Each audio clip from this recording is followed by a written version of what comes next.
Comment je fais si je me sens exclue à part dans ma famille pendant ces fêtes de Noël? Tu m'as posé la question, j'y réponds tout de suite.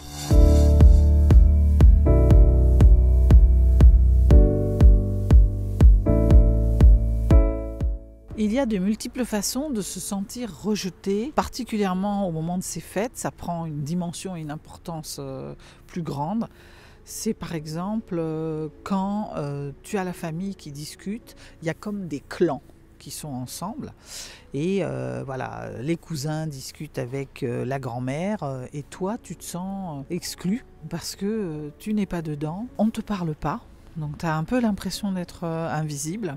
Et puis ça peut être aussi qu'il y a des conversations qui ne t'intéressent tout simplement pas. Tu as probablement vécu de ces moments où ça discute, ça reste en superficialité, et toi, l'hypersensible que tu es, c'est compliqué parce que tu aurais envie justement, tu n'as pas vu le cousin depuis des années, tu aimerais un peu savoir, au-delà de son parcours, comment il se sent, ce qu'il a fait dans sa vie, et voilà, d'autant plus si c'était quelqu'un avec qui tu as partagé des valeurs plus jeunes. Donc on a tous plus ou moins vécu ça, et pourquoi c'est important en fait en tant qu'hypersensible? Ça vient vraiment toucher des choses particulières, on a besoin de relations profondes. Et Noël, c'est là où tout le monde se retrouve, puis des fois on a un peu l'impression que ça caquette. Ça se retrouve, tout le monde est content, et puis toi t'es là, t'es contente aussi, mais tu n'as pas de moment profond et authentique. Et ça vient toucher tes valeurs profondes, ton besoin absolu de pouvoir partager vraiment, sans compter que ça vient aussi toucher quelque chose qui a trait à... Tu commences à psychoter en fait. Qu'est-ce qui se passe dans ces moments-là? Pour un hypersensible, c'est pas tant l'événement finalement, parce que d'autres qui regarderaient ça, ils diraient bah oui, mais mêle-toi à la conversation, regarde, installe-toi, c'est toi qui t'isole, etc. Et de fait, parfois on peut avoir tendance à s'isoler, effectivement, parce qu'on va se retrouver... déjà, on n'arrive pas à... Il y a toujours cette fichue peut-être timidité, le fait que tu ne te sens pas... Tu as toujours besoin de valorisation, de savoir si tu peux y aller, etc. Donc, tu es moins extraverti peut-être. Et donc, les gens, c'est pas qu'ils font pas attention à toi, c'est que il faut venir et puis prendre ta place, quoi. Et tu n'y arrives pas forcément. Parce que derrière ça, il y a la peur du rejet. Ce rejet qui vient toujours se glisser, cette fameuse blessure que tu peux avoir et qui te fait te demander si tu mérites d'être aimé, est-ce qu'il n'y a pas un problème avec toi, est-ce que c'est pas toi qui cloche en fait. Donc c'est un vrai frein à venir se poser et puis commencer à raconter. La deuxième chose, c'est... outre ce rejet, il y a le fait que tu ne sais pas comment aborder une conversation un peu au-delà de la dernière robe que je me suis achetée, le boulot machin, et toi t'es avec qui? Et derrière ça, il y a aussi la peur du jugement qui va faire que prendre la parole, c'est s'exposer, c'est peut-être avoir des questions pour un peu qu'elles soient un peu superficielles ou que tu sentes un peu du jugement sur ton mode de vie, sur la tenue que tu as prise, sur le fait qu'on ne t'a pas entendu, que ça fait des heures que tu es avec nous et qu'on ne t'a pas entendu, c'est beaucoup plus compliqué. Alors, que faire avec ça? Il y a deux grands axes en fait. Le premier, le plus important, c'est recentre-toi sur toi.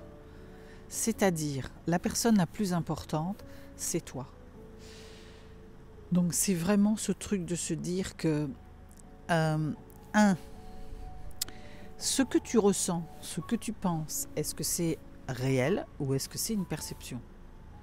Rien que déjà de prendre du recul et de te poser la question, tu vas peut-être te rendre compte que c'est ta peur, mais qu'en fait, personne ne t'a rien dit vraiment en fait. La meilleure façon, c'est d'essayer de venir t'asseoir et de voir comment ça se passe.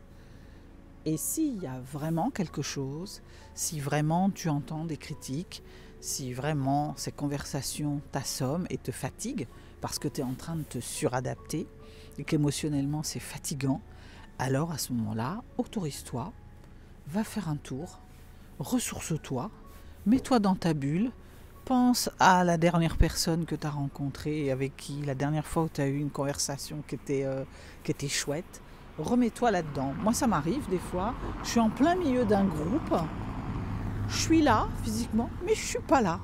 Je suis dans mes musiques, ça me fait du bien. Et des fois, il suffit de ça. Du coup, parfois, un sourire même vient sur mes lèvres et ça peut débloquer en face quelque chose. Et la deuxième chose, le deuxième axe, c'est cherche des alliés. Parce que c'est quand même rare, ça peut arriver. J'ai vu des cas.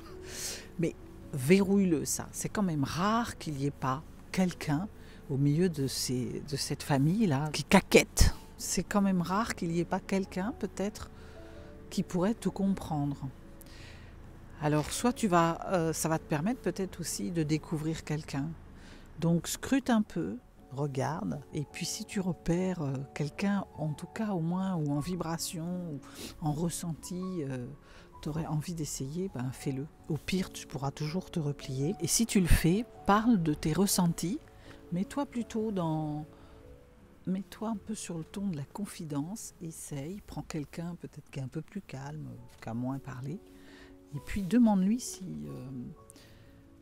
si tu peux lui parler, que tu aimerais lui partager quelque chose, tu as besoin de son avis. Et si tu sens que c'est possible, installe-toi et parle de toi, de tes ressentis. Ça se passe souvent émotionnellement, ces affaires-là. En plus, ce qui va être intéressant, c'est que la personne ne va pas se sentir agressée. Je dis toujours le tu, T-U-E, et que il y a de grandes chances que finalement tu puisses connecter avec quelqu'un. En conclusion, fie-toi à tes ressentis, parce que c'est vrai aussi que tu as des antennes puissantes. Si vraiment c'est au-dessus de tes forces, eh bien ressource-toi, fais un truc qui te fait plaisir, écoute ta musique, isole-toi, accepte de le faire sans culpabilité. Et si vraiment c'est mitigé, t'es pas sûr, challenge. Est-ce que vraiment il y a des faits qui viennent alimenter ça, c'est-à-dire tu es vraiment rejeté, tu as plein de critiques de ta famille, là pour le coup, bah sauve-toi, isole-toi, et puis sinon, un petit peu d'audace, ose t'installer et commencer à partager avec quelqu'un, et tu pourrais bien être surprise, et finalement, au milieu de ce sentiment de rejet, faire finalement une belle connexion. Si tu as aimé cette vidéo, like et abonne-toi. Si tu penses que ça peut aider quelqu'un, partage-la. Si tu veux être au courant des prochaines sorties, active la cloche. Si tu as une question, mets-la en commentaire. Et si tu souhaites aller plus loin dans ton développement personnel, télécharge les cadeaux dans la description. À très vite.